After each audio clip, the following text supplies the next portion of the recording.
Hour 2 Overdrive continues, brought to you by FanDuel, bringing you everything from the opening line to the final score. Bryan Hayes, the O-Dog, Jeff O'Neill, Dave Feschuk of the Toronto Star. Pierre, LeBrun, our TSN Hockey Insider, coming up here in a moment. Get his take on the Leafs win last night in overtime, and they're back in action in Winnipeg on Saturday and then off for a week, the All-Star game next week.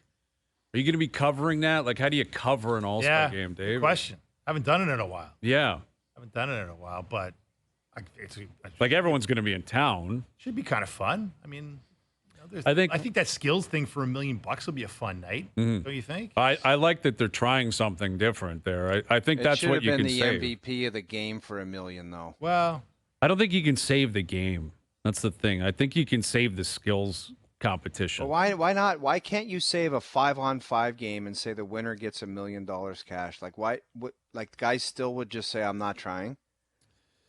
I don't know. Is the answer yes? I don't think you're ever going to get anyone that really is trying. Like, even for $1 million, guys are too cool to throw big hits. I'm not asking in front for of the big net. hits, but and I know this is so dating myself, and it's so long ago. But why did Mario and Wayne playing against each other have so much pride in that game, and it was so entertaining? It's like, what, are these guys just too cool for school? They can't try in an all-star game to try to represent their conference? I just don't get it. And my other thing is, it can't be worse than it is. Watching that 3-on-3 garbage, not trying in that is way worse than not trying 5-on-5. Yeah. I don't know. I find it to be unwatchable, the whole thing. Put $1 million on the line for skills, I might tune in, but yeah. I'm not sure. I mean, the NBA kind of proved with this in-season tournament they ran, and where the teams played really hard and the games were really good, that, you know, people can say, oh, these guys make so much money, they don't care. They cared. They cared about the money. And it was a little out of the NHL's budget, $500,000 a guy. Mm-hmm.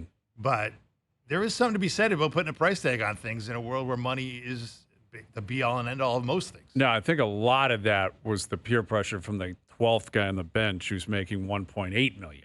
Yeah. Because now, like, you would assume every All-Star is going to be worth more money, millions of dollars. But the salaries, I mean, look, the NHL's not going to do this because they're not going to spend that kind of money. But they are putting up $1 million.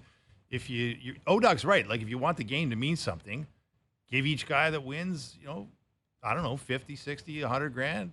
Yeah. I don't know. Yeah, I guess, listen, it's possible. I think if we're being realist here, it matters whatever market it's in. This year it's in Toronto. It'll matter here. I'm sure we all know people that are going down, excited. Kids are excited. It matters the market it's in, the corporate sponsors that get the schmooze. Right. And, some players come in and they do signing events and they, it's good for their profile. And you just hope no one gets hurt. You have a good time. You get out of here. I mean, that's ultimately what it is. There's some news in the NFL, which is pretty intriguing, that the Falcons have hired Raheem Morris, who was the defensive coordinator with the Rams, as their new head coach. And 6 of the 8 coaches have been filled, and Bill Belichick sitting at home. Exactly. Like, that's what's interesting about this. Not that Morris, obviously Raheem Morris is a guy that's been around the game for a while, did a great job with the Rams, won a Super Bowl there, but I think most people were assuming that this is where Belichick was going. If he wanted it, he could have it. If he wanted to go he had multiple interviews, I believe, with the owner down there in Atlanta.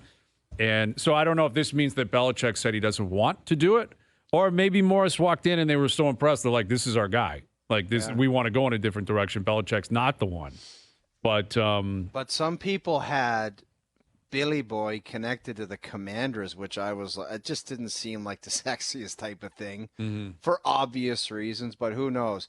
Bottom line, 6 of 8 and Bill's not there is somewhat surprising to me. Well, I agree with you. I mean, it's it makes you wonder, like, is he going to take a year off? Is he looking to get into media? Yeah, he'd be highly sought after on the panel because when he's talking like a normal person, he's really insightful and really enjoyable to listen to. Yeah. Yeah, no kidding. Anyway, we'll see. We'll see what happens with Bill Belichick. Yeah, imagine, wouldn't that be, that's like Tortorella getting into media, though. Like, he despised doing media all the time. He did. He was on the panel with Duffy. Yeah, Tortorella did, exactly. And I'm saying that about Belichick. Like, hated doing media, despised it, and looked down on everyone that was involved in it. And now he's going to be on, like, the desk of NBC or Yeah, because they're going to pay him a boatload of money to do it. Yeah, I guess suddenly you're right. he'll be on board. He'll be all smiles. Yep. Let's have a great time. All right, joining us here on the Maple Toyota Hotline, here's our TSN hockey insider, Pierre LeBrun. How you doing, Pierre? All right. I'm doing great. Great show so far. You guys have your A game, man. Thank you. You guys have your A game. Well, we're trying to bring it. The première étoile, the first star, Bryan Hayes, for his performance on Jay on SC last night. Yeah. Well, what did you think of his comments, mon ami? Did you like them or did you not like them? I can just imagine how Penguins fans reacted to that baby. And you know, so let's just, let's start with the facts, and then we can have fun with wherever you want to go with it. But you know, he has a year and a half left on his 12-year deal. That makes me feel old already. But his deal's up on July 1st, 2025. And by the way, I heard you guys talking about what a bargain he's been. Absolutely has been. But I will say, aside from the fact that he's a team-first guy, and I think has always wanted to have the Penguins as competitive as possible under the cap, you may remember that when he signed that extension, he was coming off a really serious concussion, and there was sort of like, boy, you know, where is this headed? So that was part, I remember, of the conversations between the team and the agent. And so I think at the end of the day, he still made a bucket full of money in that 12-year deal, but in the context of what he's become and what he is, oh my gosh, $8.7 million, that's crazy.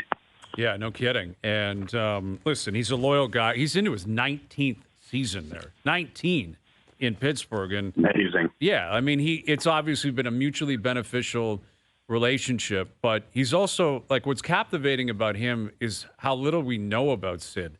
Like, he's not on social media. He talks before every game, after every game. He's incredibly eloquent. Never see him. But never see him anywhere. Yeah, and it's just like he's in Pitt, and that's where he is, and that's it. And so I'm not predicting he's going to change his mind on that. I am willing to predict that Pittsburgh, I think the window's closed. Like, I think it's only going to get worse. I think Dubas tried to do what he could last offseason. Those moves have not really paid off. And I can't imagine Malkin's going to look younger in the future, or Letang or Carlson or whatever. And I just love to see Sid, different uniform, a different lease on life, go to somewhere that's, a really competitive, relevant team, and just be a rock star for 3 or 4 years. I think it'd be incredible. It'd be a great final chapter, as opposed to he retires on a team that won 18 games and they're, bottom 3 in the league in 3 or 4 years. I mean, I get where you're coming from, and like you, I would love the content, but in the here and now, I don't see it. I really think being a Penguin for life has always mattered a lot to him, but that could change. And again, the reason I brought up the window of his contract in a year and a half, that actually means that they'll have a conversation about his future this summer, 1 year out. Right. So these things will come to a head. I mean, the decision that Kyle Dubas has to make with Jake Gensel, it's fascinating to see in the Pittsburgh media. Everyone's got a different opinion on it. There's no question in my mind they actually need to recoup assets for him. They have so little coming. But that also means you're looking Sidney Crosby in the eye and saying, we're trading your buddy who scores a lot of goals. So all of this is coming to a head in many ways. Even before the Sidney conversation, there's a Jake Gensel conversation, and it will be revealing in terms of Kyle Dubas really showing us for the first time if he's ready to start making those more difficult decisions with the retool, or if he wants to try to keep the band together for another year or two.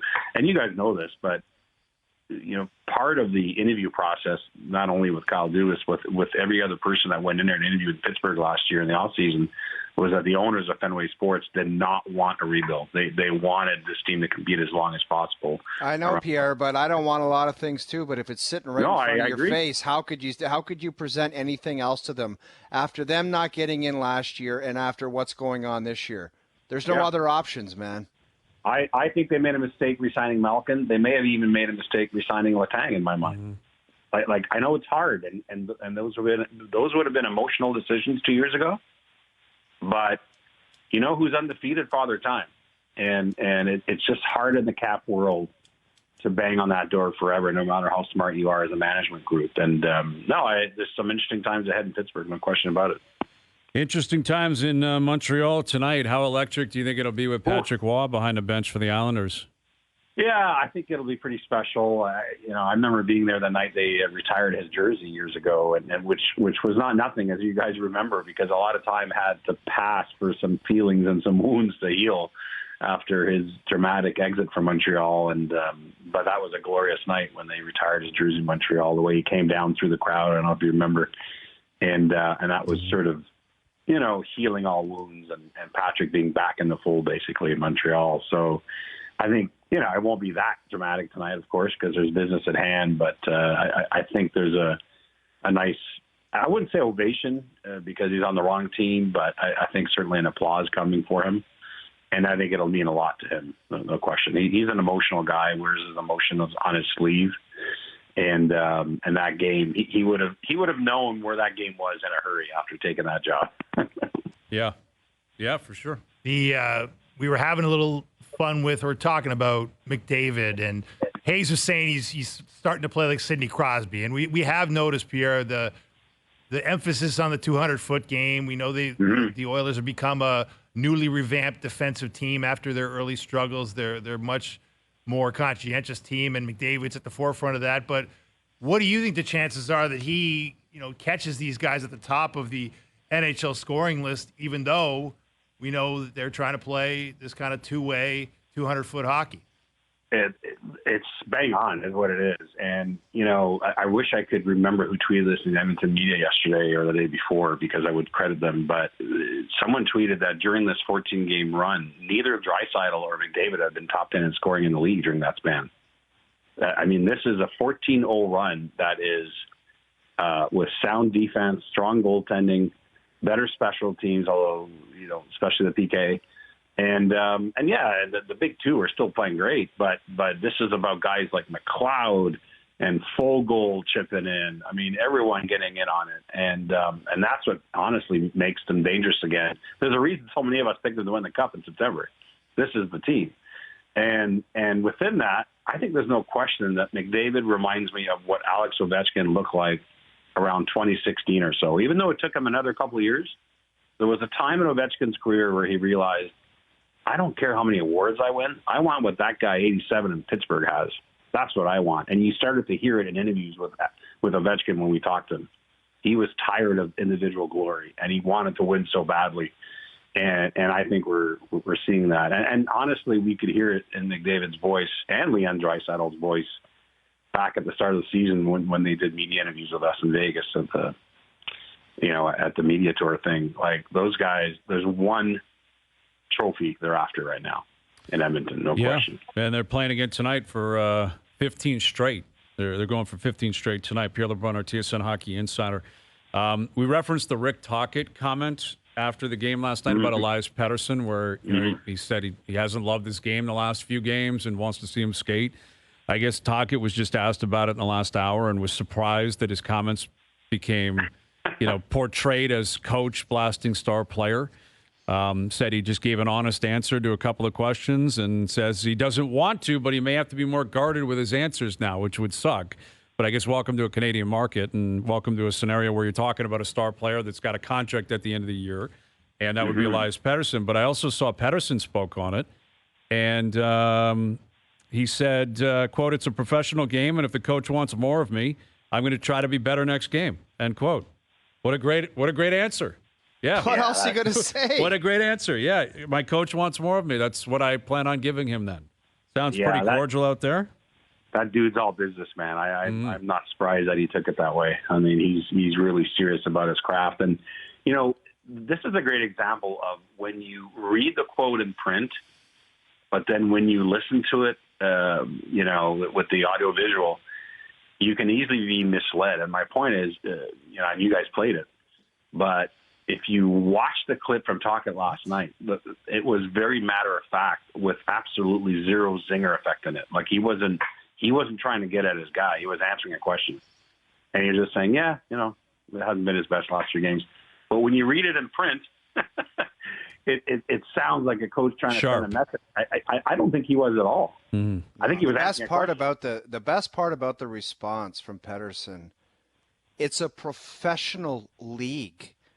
It's not the GTHL where your dad gets involved It's a professional league. Right. And that's what the coach says, so that's what it is. End of story. I love the comment. I love the comment. Yeah. Well, there's been a lot of comments the last 24 hours, hasn't there been, Pierre? Like Drew Doughty's pissed off. Ooh, Todd McClellan's LA. not happy in L.A. Man, what a scene. Like, what a fall off. They started the year, I believe, breaking records for winning games on the road. Cup favorites. Yeah. Well, I'll talk in LA here, but we should also get to Toronto because I was in the rink last night and I can't remember the last time I saw a 2-on-0 shorthanded breakaway. But in a way, We will. We'll get to that momentarily. Yeah, but the Kings, we've been touching on it the last couple of insider tradings. I mean, Rob Blake came out last Thursday to media in LA and said Todd McClellan was safe. Would be coaching the team till the rest of the year. I mean, I always say, what else are you going to say? But but I do believe from making other phone calls that I think management really wants the players to dig this team out of this. I mean, there's no blockbuster trade coming to save this team. They're right at the cap. They have major cap issues.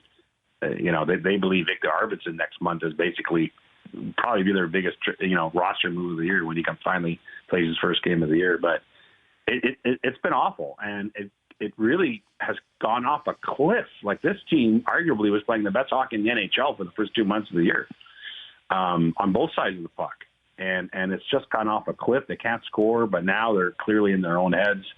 The comments were really pointed from Doughty and Anze Kopitar last night. Todd McClellan responded to a question about his own job security and said, I'd be asking the same thing if I were you.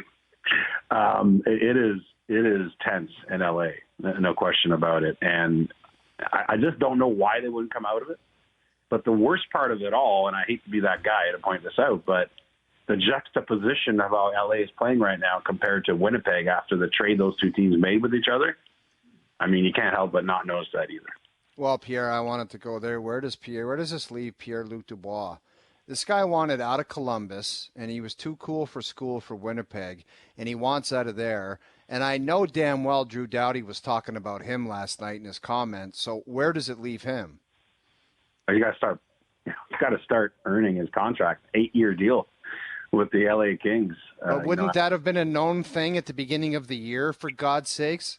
Well, no question. And it got me thinking about something you guys were talking about earlier, although I do want to get to the leash. But, all these long-term deals, like, just because Sidney Crosby can sign a 12-year deal and act like he's playing for his life, not everyone has that same self-drive. And I look at Ottawa and Buffalo, who have signed up huge portions of their cores, and I get why CBA-wise you're trying to get a deal, and I get with a guy like Dubois, it's cheaper to go long because what happens if he takes off? You don't want to sign him again in 3 years. Same with Willie, Toronto, so on and so on. I will say this, and I've had this conversation with a number of teams the last couple of weeks.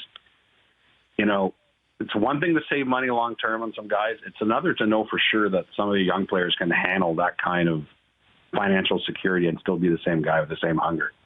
And I think we're seeing some red flags around the league with that. Well, Pierre, I agree with that. And you were there last night, Ilya Samsonov, the redemption tour. I guess it either continues or it began last night. Manny looked good. Winnipeg looked good. Winnipeg, probably unhappy with leaving a point. The Leafs should be ecstatic that they got two. But what did you make of the atmosphere down there and Samsonov and where the Leafs are at?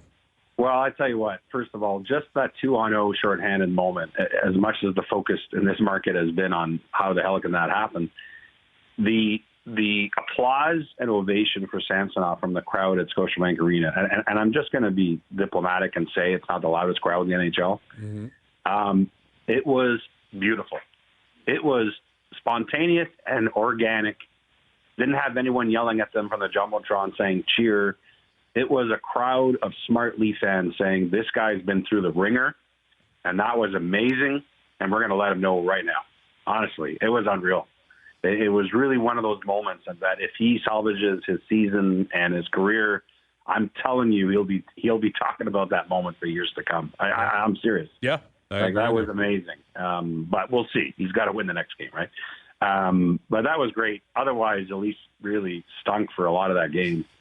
And managed to steal 2 points, which is probably fine. I mean, they've had moments this year where I think they've had points stolen from them. So that happens. But Winnipeg played a heck of a road game in my mind.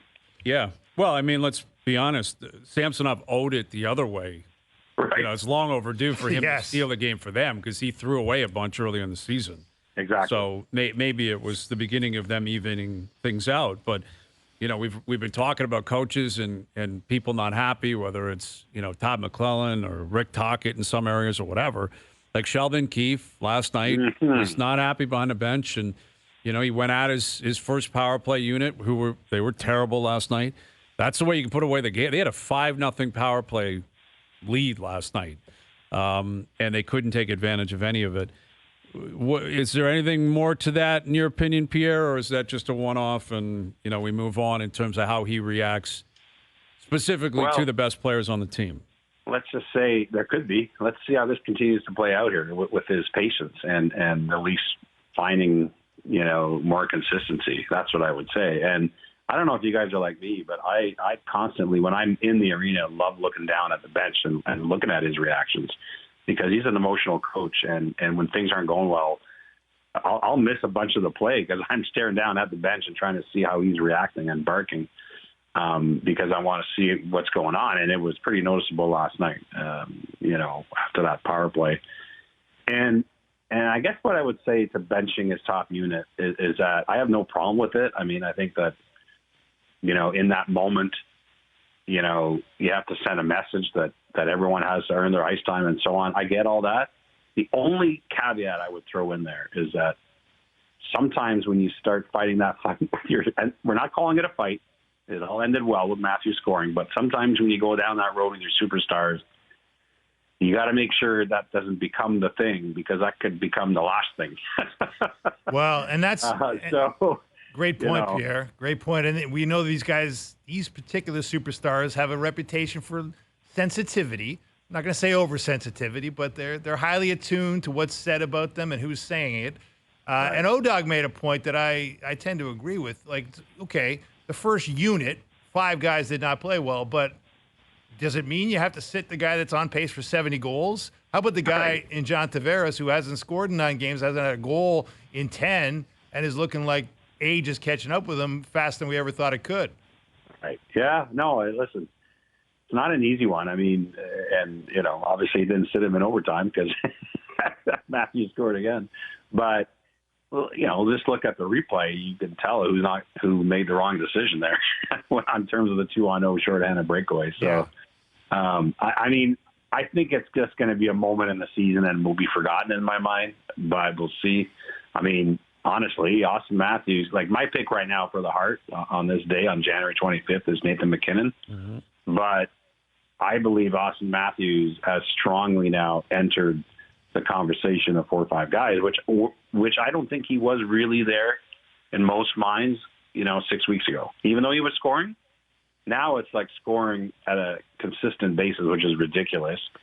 And in some ways, because of how the Leafs are constructed and so top-heavy and reliant on that, it really feeds into the definition of MVP. I mean, you might say it's crazy that he's scoring at this pace. He has to.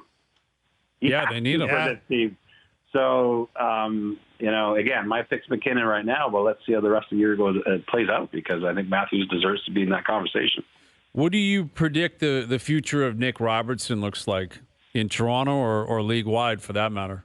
You know, that's interesting. And you hate being the organization that gives up on a young guy and throws him into a trade and then you blossom somewhere else. It's the ugliest feeling alive, I know, from talking to managers over the years.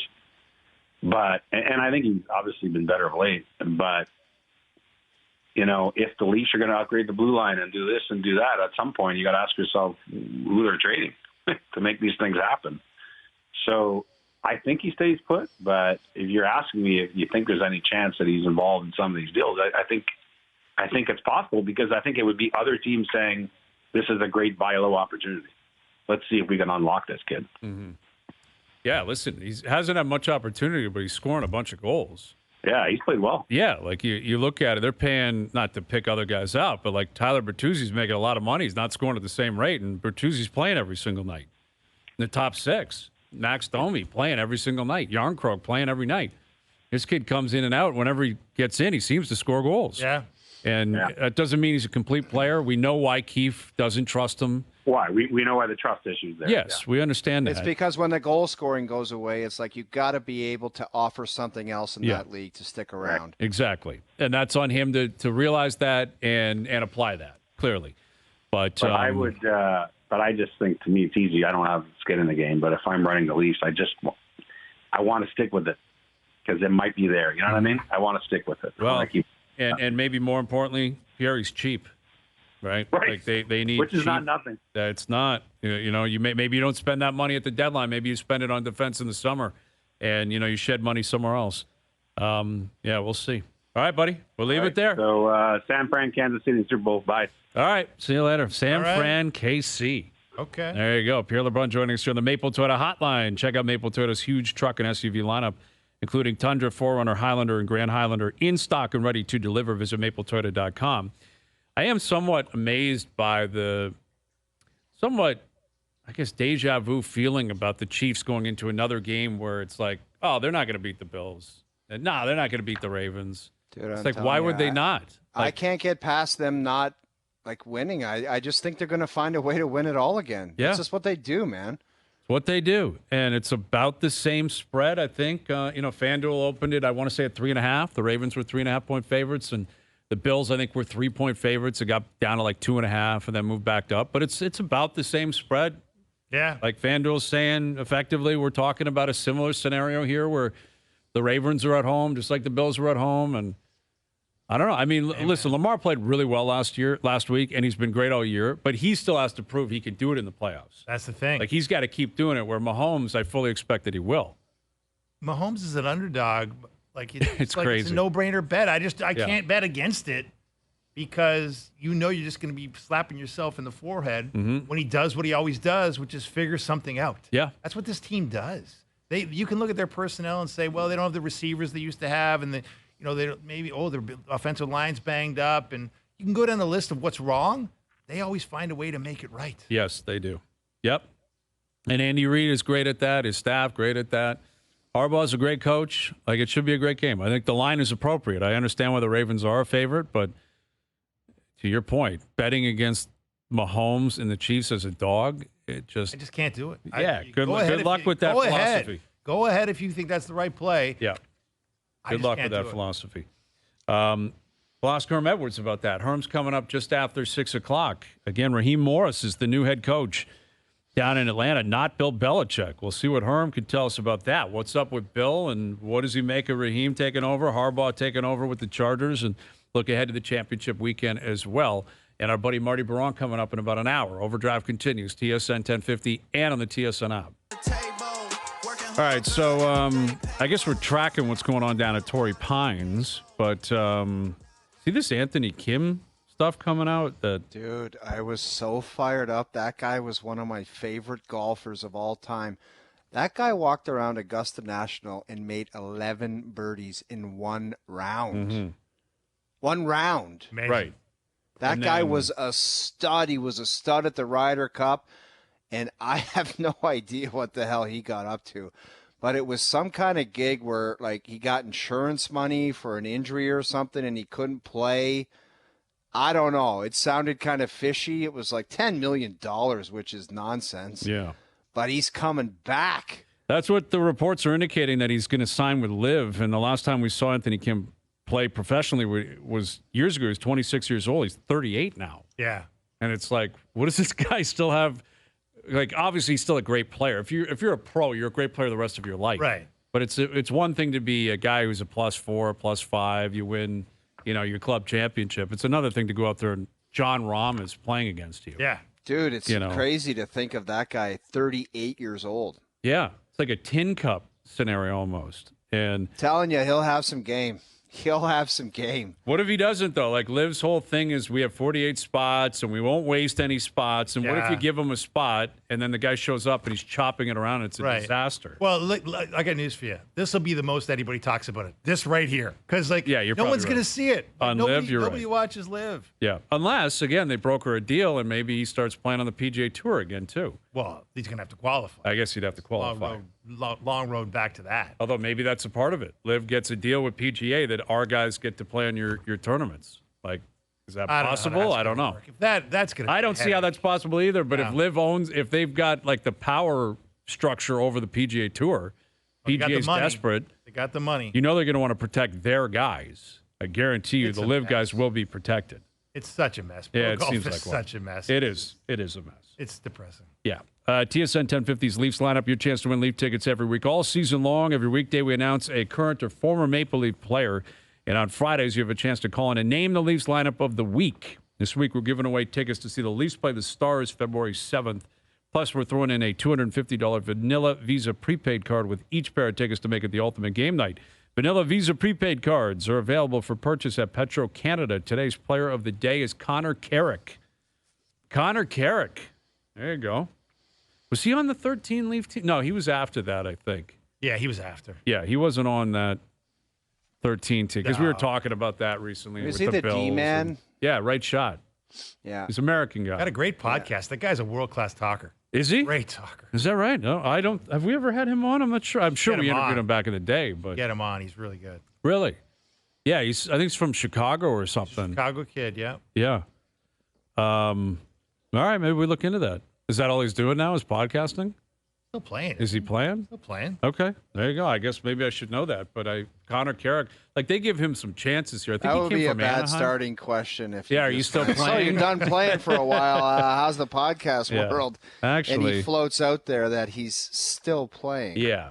We got to get like an NHL player podcast going, right? Like we see with Draymond Green, he does in the NBA. KD Yeah. has done No in the active past. player. No, has, NFL players do it all the time. Yeah. Tyreek Hill's always doing stuff and streaming, and Micah Parsons, is doing stuff during the season. Brad Marchand could do that, couldn't he? Yes, He's he a could. big mouth. He wouldn't mind pissing off a few people. I think he'd be the number one guy that would definitely do it. yeah. He'd be the best guy to do it. Yep. He'd be the best guy to do it. And meanwhile, like we were talking about Sid earlier, the idea of him leaving. Marchand is a staple in Boston. I don't see him ever leaving the Bruins. Never. Yet he's, Never. what is he, 35 now, 34, 35? Like, they're such a good team. Why would you leave? Like, That's they're the so thing. competitive. He's the captain. He's not going to go anywhere right now. But if they went south, He'd be Maybe. great, though. it'd be outstanding. Hey, jump on the mic after the game and rip the team you just played. He'd do it. Yeah. No, absolutely. I don't think anything's stopping them from doing it. I guarantee it. Nobody will do it. It's just the one thing in hockey where it's like, I'm not going on my podcast 10 minutes after the game like Draymond Green does and say that ref was a joke for that call. And I'm going to deck that guy from the, as much as I think Brad could do it, I don't think he would ever. I don't think any hockey player ever would. At some point, it's going to happen. Dude, Like, it's at just some not point for it's gonna everybody. happen. It's just No, I pro know that. sports is such a busy life, and after the game, how anyone has energy to do that after a game is beyond me. I hear you, but listen, if you're committed to it, it can be lucrative, right? Like they're not yeah. doing it for free. There's sponsors and stuff like that. You can make That money. is true. Those Right. Kelsey That is brothers true. are making real money. Absolutely. You can make some cash doing that kind of stuff. And if it's something you project to do beyond your career, it's just and you're in the NHL, you're talking 700 players. You're telling me you can't find a couple that are a little bit wired a little bit different, Well, willing to do it. But the I thing mean, with the NHL is there's only a few guys with the security to do it, right? Yes. Like if you're one of 400 NBA players and you're a starter on a multi-championship team like Draymond Green, you can do whatever you you want. can do whatever the heck you want, essentially. Yeah. Although he's overstepped a few times. Now it's getting to that Yeah. point. But in the NHL, like how many guys are not worried that like the league office could have something to say about this? There's probably a very short list of Yeah, guys. you got to be a prominent player too for it to land. You got to be someone that people are going to be attached to. But yeah, you look at the Kelsey brothers, like they're probably the best example. It's like the number one podcast in the world right Yeah. now. Like it's just the two brothers talking. They play when they're about to play each other. They're talking about the game and everything. No one even thinks twice about that. Yeah. You see Luka Doncic get a fan thrown out last night, and then who was he going out with? Tim McMahon, was McMahon it? from ESPN. Somebody's from ESPN. ESPN. Yeah. It's just like, first of all, what is he so angry about? Is he like not playing well that I'm not aware of? Well, they It's like lost three in a row. They've lost 3 in a row. Okay, but some fans said, get on a treadmill, bud. You look tired. And that's why you got the guy kicked out. And the guy from ESPN sounded pretty adamant that that's all he got kicked out for. Mm-hmm. And Luka went back at him and said, no, he was abusing me the whole game. It's like, I'm pretty sure the guy from ESPN wouldn't make stuff up. Well, so what the hell's the problem? It does bring into question, the power of the player to just have someone ejected. Like, where do you draw the line? There's the obvious line that gets crossed that you shouldn't need the player to say, get rid of that guy. There should be security that says you have to leave. Like, we will take it into our own hands. But generally speaking, someone in the crowd will react to something that's really offside, like very vulgar and over the top and unacceptable. Someone, and again, I wasn't breaking down the film like it was the Zapruder tapes, but generally there's a reaction like, whoa, this guy's really out of control. And I didn't sense that was the case. And again, McMahon, I think, would have alluded to that. Like, he said we're 2 rows behind the fan you just got kicked out. We didn't hear him say anything other than, you look tired, get on a treadmill. And Luka just said, boom. And the visual, it's pretty amazing of him, like Luka side-eyeing the guy and basically pointing and just being like, out. Like, that guy, out. It was pretty matter of fact. It was like finger over there and then that one, and the guy was gone. And he left. He's out. Well, the apparently, security's out. Yeah, no, I was reading up on it. Like, I've got a couple of guys that I've known for years that report down there, and apparently they didn't actually eject him from the building. They asked him if he would watch the rest of the game from the concourse. Like, but I guess guys like courtside. And he said, like, but dude, Dave, how much did the guy pay for that ticket? And he said, get on a treadmill, fat ass, and he's got to go sit somewhere else. And no way, man. And I think basically Luka is showing himself to be what he is, which is a petulant, thin-skinned baby at times, right? Like, I mean, this is the guy who complains about every call, no matter, he is the worst complainer. In a league of complainers, he's an elite standout complainer. Well, and even his interaction with McMahon, who I'll give credit to because he stood his ground, and he even said, which is what we all say, not to drag all of us into it, but he's like, 95% of what I write about you is glowing. It is. Not like, how could it not be? You're true. You're one of the faces of the NBA. You're a remarkable talent. You're a great player. 95% of the time, it's like, wow, did you see Luka last night? That was incredible. Look at what this guy can do on the court. Man, he sells tickets. He's amazing. The other 5%, though, is what Luka is focused on. And I don't think, like, it is rare for an athlete to lose a battle when it's going at it with a media member. Very rare. And I would assume in Dallas, he's going to get support. I would guess Dallas Mavericks superfans are probably bombarding McMahon today, saying, you're a hater. Yeah. Don't ever, tagging Cuban. Don't let him in the building. Let's get this guy out of here. But I think a majority of people would probably look at that and say, if that's true, that's all the fans said to you and you got him tossed, and then you get asked about it and your immediate reaction is, oh, of course it's you. You're so mean to me all the time. Like, he looked very immature. Yeah, like really childish and just, I don't know. And there's a couple things to it. These guys got to deal with a lot of garbage because there's a lot of tough players that put up and listen to a lot of nonsense that just doesn't get reported whatsoever. And it's disgusting, which you shouldn't be allowed into a sporting venue to conduct yourself like that. And the other thing is Luka's in a weird spot right now. When he was in the bubble, I thought he was going to come out of the bubble, and for the next 5 to 7 years, he was going to be the real deal and kind of the guy to beat. Like, he was that good in the bubble. Feschuk, I'm sure you remember his play in there. Like, he was disgusting. And I don't know if it's injuries or what it was, but he's kind of in a weird spot where he doesn't get the pub that I think that he thought he was going to be getting, or the success hasn't been there either. Well, last year they missed the playoffs. Yeah, exactly. Like, they intentionally kind of tanked at the end, but still they put themselves in that position where that was even an option. Right. And you got Kyrie down there. Hasn't worked out. Really. It hasn't worked out. I don't know if it's credit, but Kyrie has been quiet. Been relatively quiet around him. He's just going about his business and playing. Now, I think we all can be guilty of forgetting how young he is. Like, Luka's still only 24 years old. Yeah. He's still a young player.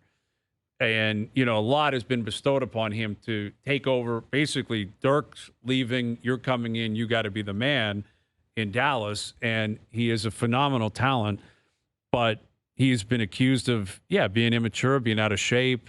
Yes. And sometimes when you watch, you're like, I guess that, I think that's probably a reality. And it's on him to show that maturity and change the way he approaches the sport. Yeah, it for sure is. And I think that the fact that that fan's comment about the treadmill got to him tells you something. It tells you there's some ring of truth to it. It tells you it hits close to home. Right, that one hurt. He knows it's true. He knows it's true. He's carrying around a little too much weight. If he was as serious about taking care of his body as LeBron James has shown himself to be and the elite players in that league have shown themselves to be, he might elevate himself into that class of untouchable guys. But right now, he's very touchable. He's, doesn't play much defense on the other end either. He's not wearing himself out guarding people. Right. And no, I found it just disgusting that, like, my experience with sitting in really good seats at NBA games, because for many years, and in Dallas, they still have great press seats. They're like right next to the court. And I was there very recently. If there's somebody out of control in a crowd, like especially courtside, like people turn on them very quickly. Yes. The other fans start pointing to them, not the players. Right. The other fans start saying, "This guy's out of control." Yeah. And it wasn't just McMahon. Like there was Tim Cato, who reports for The Athletic. Like everybody that was sitting there basically said they didn't hear anything that was out of line from this guy. And it was just Luka being rabbit eared. Shouldn't the NBA then be addressing that? Like, doesn't the NBA have a responsibility to, I don't know if you offer the guy an apology, but basically, I don't know. Because you didn't finish the way he responded to being asked to watch the game. Yeah, apparently he said because the Suns were kicking the crap out of the Mavericks, they ended up winning by 20 plus. Yeah. He was fine with it. He's like, all right, this game's over anyways. Okay. See you later. And he didn't make a big stink out of it, which Right. he probably could have and had a really good case. Well, exactly. I mean, that's the thing. Like you would, again, I don't know what kind of directive the players are under from the league in terms of them having the ability to do this. But I feel like we've seen it a lot in the last few years where I don't recall that being a regular occurrence 10 years ago, 20, 30 years ago. And I don't know if it's that the players are more, are they thin-skinned? Are fans getting a little bit crazier? I don't know. Are they being directed to look for it? Because we've seen a number of like fans being kicked out of NBA games recently. Westbrook had one. Yes. And again, I think we all know what the line is. Like if certain things are said, you should be kicked out. You're an idiot. You don't have the right to just say whatever you want when you're at a sporting event. But heckling and booing and saying you suck or whatever, I'm sorry, the player should not have the power to be able to kick someone out. I agree. Like that just seems ridiculous. And it does feel like the NBA, which is very unique in this situation because of the nature of courtside seats, which no other sport can really, offer the same thing. I guess baseball, if you're walking up to the plate, if you're in the batter's box or something, you might be able to hear some catcalls. But it's really connected. It is very, very personal down there. But you can't have play. Like if this is true, you can't have Luka just saying, "Get that guy out of here." Oh, like you can't unhave that. That's a bad look for the league. What do you think he's ever going to like? Do you think he'll rethink this and come out tomorrow and say, "You know what? I was pissy the other day. I screwed up, and the guy shouldn't have been." Like he'll never come clean with that. Well, then he'd have to admit he was lying about the first half because he said last night he's like the guy was all over me in the first half. Cursing me, he said. Yeah, he's cursing me in the first half. But there's no evidence that the guy was using foul language. I mean, look, if you're using foul language, like that's a different thing. If you're getting personal, if you're. But didn't the ESPN guy Dave come back at him and say, "Actually, I was sitting there. He did not curse at you." And exactly, O-Dog. And the other thing is there were a bunch of other media members that backed up Tim McMahon's assertion. So it wasn't like there's no as far as I can tell. And I haven't read everything and I haven't heard everything. And maybe the fan's been on the record down in Dallas. I don't know. But there's not a shred of evidence that this guy was out of line. Right. And Luka was just sensitive. Yikes.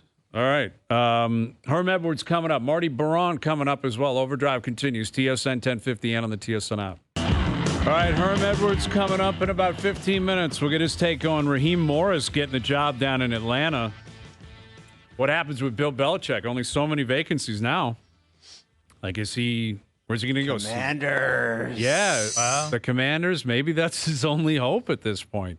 Although that one doesn't, I don't know if that one adds up because that's owned by Josh Harris, who's kind of a new school, new money billionaire who's been more prone to sort of maybe a little bit younger thinking. I don't know. Hiring maybe the basketball new age people. has taken over and just said, "Billy, we don't care how many Super Bowls you won. People are tired of your act, and we're not even taking a chance." That does seem possible. Like it really does. Yes, it does. If anything, what seems possible is that what teams may have been telling him is, Bill, you're here to coach and nothing else. Yeah, because you know that he wanted full control over everything. And all it takes is for 4 or 5 people to say, I played under that, and everybody was miserable. If you want that, bring them in. And I don't think anybody wants an environment where everyone's miserable anymore. It's just not happening. Yeah. It's curious. It's curious. But there is though. the only thing, Dog, is there is that little thing about 6 Super Bowls. Like He does know how to win. people were miserable winning 6 Super Bowls. Under the Feschuk, man. I figured a desperate owner that wanted to win really bad would have said, I'm getting this. I thought he would be the first guy picked off, to be honest with you. Yeah, but apparently he's making all these demands. Like he was not happy with the idea that he would have to report to the CEO in Atlanta. He wanted to report to the owner. Yeah, exactly. That's what I just mean? stupidity. But then. that's the whole thing. Yeah, it's like, what did you think, Billy Bob? Yeah. Like he's going to have an ego, and it's a warranted ego. Of course. But there still is a chain of command, and you're the new guy. You're the one that's unemployed. Like you're the one that's trying to get in. And that wouldn't surprise me at all. Some owners or whatever were like, we're not dealing with this, man. Like, Bill, you do not right. run the show here. Like, All you're going to do is coach. Any interest? No thanks. Yep, exactly. Maybe he'll rethink it now. He very well could. Herm Edwards coming up. We'll get his take on this. Where does Belichick go from here? What does he make of the 2 games this weekend? We're going to get to our picks tomorrow. Luke will be here tomorrow. Hayes and Bro are cooking. Timo and Wilson. Man, do they need a big weekend, Dave. I don't know if you've heard. got a but- clip. I've been watching. Oh, I've discovered a clip I'm going to play later in the show, too, Okay. that you're going to love. we got a clip. Is Oh, it the yeah. Trudeau clap again? Are we going to revisit that? We could The possibly do horniest that. clap of all time. Yeah. We'll get to that again. Okay. We'll get to that again. Final hour coming up. Overdrive continues. TSN 1050. Soon to be up on TSN 2.